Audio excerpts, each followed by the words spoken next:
America. Kind of a continuation. For the next few days, I want to continue what we started yesterday about getting up and actually voting. It stems from a conversation I told you about where I was having dinner with some friends of mine, and they said they weren't sure if they were actually going to vote because they didn't know who to vote for. I looked around and I went, are there cameras? Am I being punked? I couldn't believe that friends of mine were telling me that, and these are people that know what's going on, they know the stakes, but they didn't know if they were going to vote. I thought, if we don't have 50% turnout in this country under these conditions, Ben Franklin's words come to mind.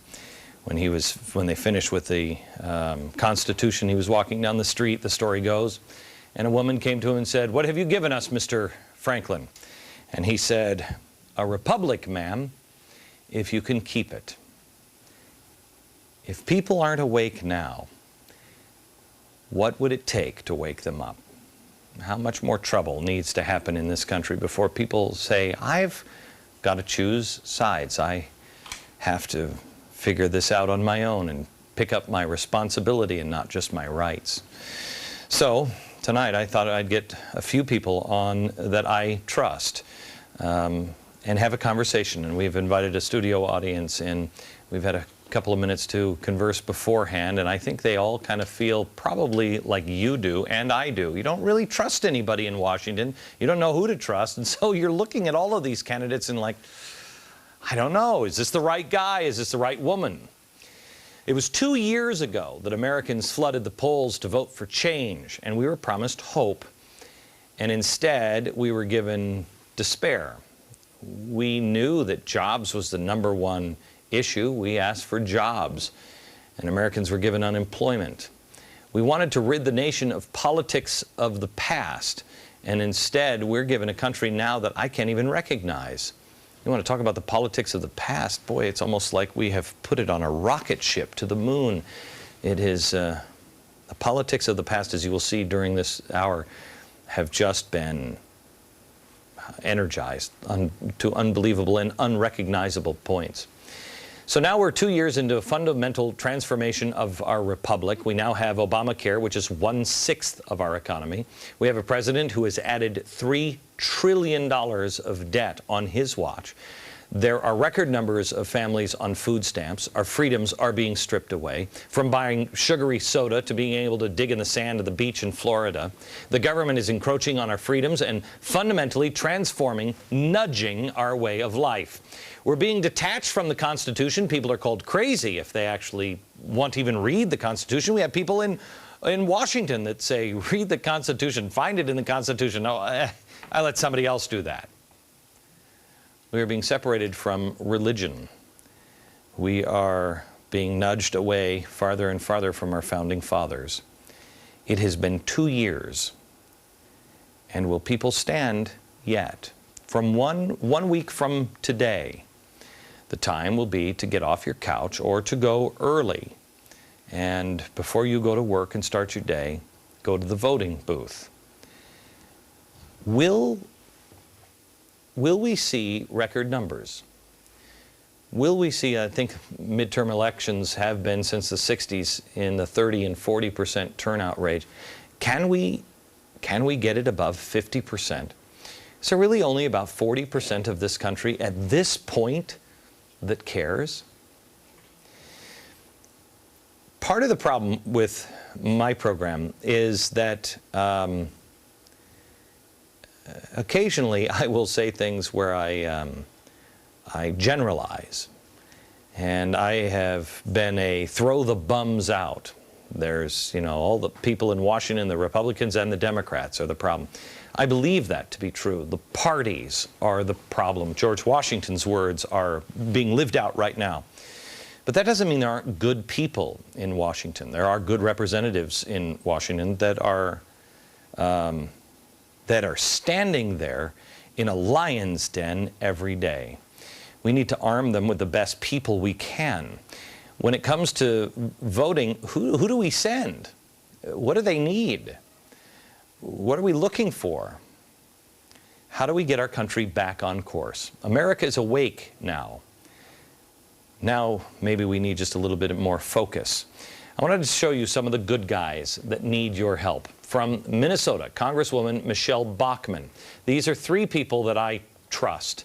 There is the Utah Congressman Jason Chaffetz. Jason first came to mind when, or came to my attention when there was a story printed in a local newspaper that he was embarrassing his daughter when he went to, I think it was a Walmart. Jason, was it a Walmart? A little grocery store, not Walmart, but a little grocery store. So a little grocery store, and you were trying out a cot that you were going to put up in your office in Washington, D.C., and you put it down on the ground there in the grocery store, and your daughter said, "Dad, don't embarrass me." And I thought, I like you, because there's nothing better than embarrassing your children from time to time. I do it almost every day, usually around this time. Also from South Carolina is Senator Jim DeMint. So guys, what I wanted to do, first of all, welcome to the four of you. What I wanted to do is really talk to you, and Jim, I want to start with you. I remember saying to you years ago, the Republicans don't have any idea what they're creating. They're lying to their constituents. They say they're for small government, et cetera, et cetera. The Americans are going to catch on to this, and you're going to destroy yourself. And you were there from the very beginning, and you've been there from the very beginning saying, send me help. So let's start here. What kind of help do you need? What should we as citizens be looking for in a candidate? Let's just start there. Well, Glenn, I think we're going to get a lot of help this November. When Nancy Pelosi first took over as Speaker, we had $8 trillion in debt. Since then, we've added $5 trillion, and she said when she was inaugurated as Speaker that we would have no new deficit spending. So the first thing we need to think about this November is anyone who has seen what the Democrats really stand for and still go out and vote for Democrats are just not thinking. They don't understand what made America great and prosperous.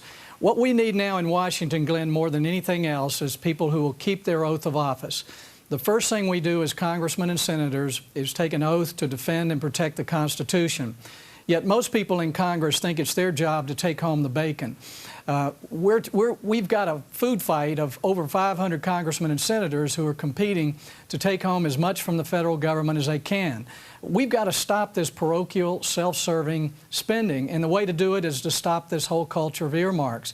So I need people who are going to vote against any more earmarks, any more bills with earmarks in them, vote to balance our budget, and vote to repeal Obamacare so that we won't destroy medicine and bankrupt our country. Michelle Bachmann, if you don't mind, if I share a conversation that you and I had, I don't even know when it was, 6-8 months ago. I don't even remember what city it was in. I think it was in St. Louis. You were speaking and I was speaking, and you sat in a green room with me with your husband. And you said to me, you know, that you were concerned because you were the #1 target on Nancy Pelosi's list. No. And I said, it doesn't matter, Michelle. If you lose, you lose. Just don't sell your soul. Up until that moment, because of your response and the look in your husband's eyes, when, I mean, I could just tell your husband was a guardian behind you of, no, there's no soul selling here. I didn't know for sure. I hadn't had a personal one-on-one with you where I could look you in the eye and judge you as a person of character. So I didn't really know. That's the problem now. We have people who are going out and voting, and I have to vote in Connecticut. I don't know how to judge people's characters. You can hear people say, politicians all sound the same, no matter what you're saying. I mean, I don't know. You know, you get up for breakfast, what would you have, what would you like? Well, I'll tell you, this president doesn't want us to have bacon. And you're just like, what are you talking? Just tell me what you want. How do people judge a candidate and their character? Do you have any help on that? Well, our founders gave us a good clue in the Federalist Papers when they told us the first requirement for anyone for public service is their character, first and foremost. That's why George Washington is probably the best president we've ever had, because of his character. Our nation literally was built on the foundation of this great man's character.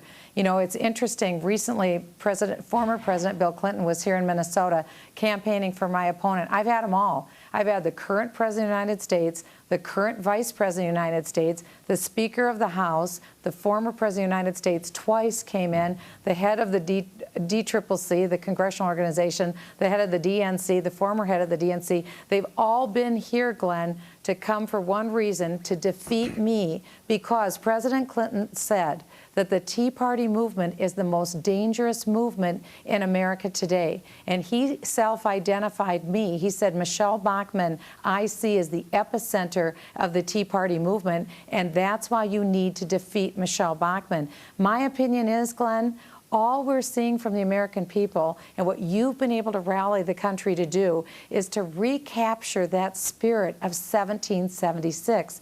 That's what we need, to have people take that spirit to the polls, and it will mean people need to go to the Facebook page. I invite your listeners, go to my Facebook page, Michelle Bachmann. You will learn about my character in that page, Jim DeMint's character, Jason Chaffetz's character.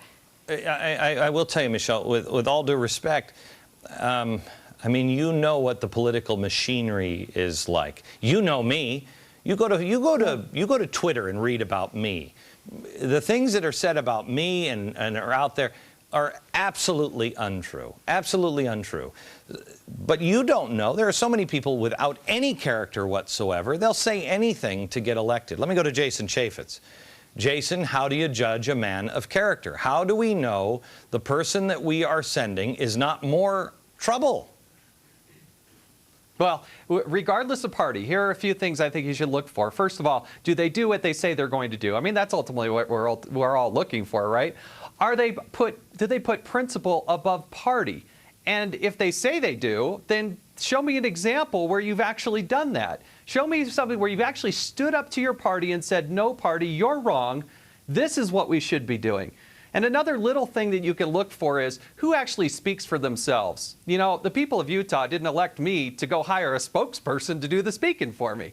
And oftentimes you'll see a candidate hide behind a spokesperson because they think, well, if they get it right, then I'll take credit for it. If they don't get it right, well, then I could say, oh, they misspoke. So see if they actually do the speaking themselves, and that'll give you a good clue whether or not they're a stand-up person and they really believe in their heart what they're actually saying. All right. So when we come back, I want to come back. I guess we start where we did at the beginning with Senator DeMint.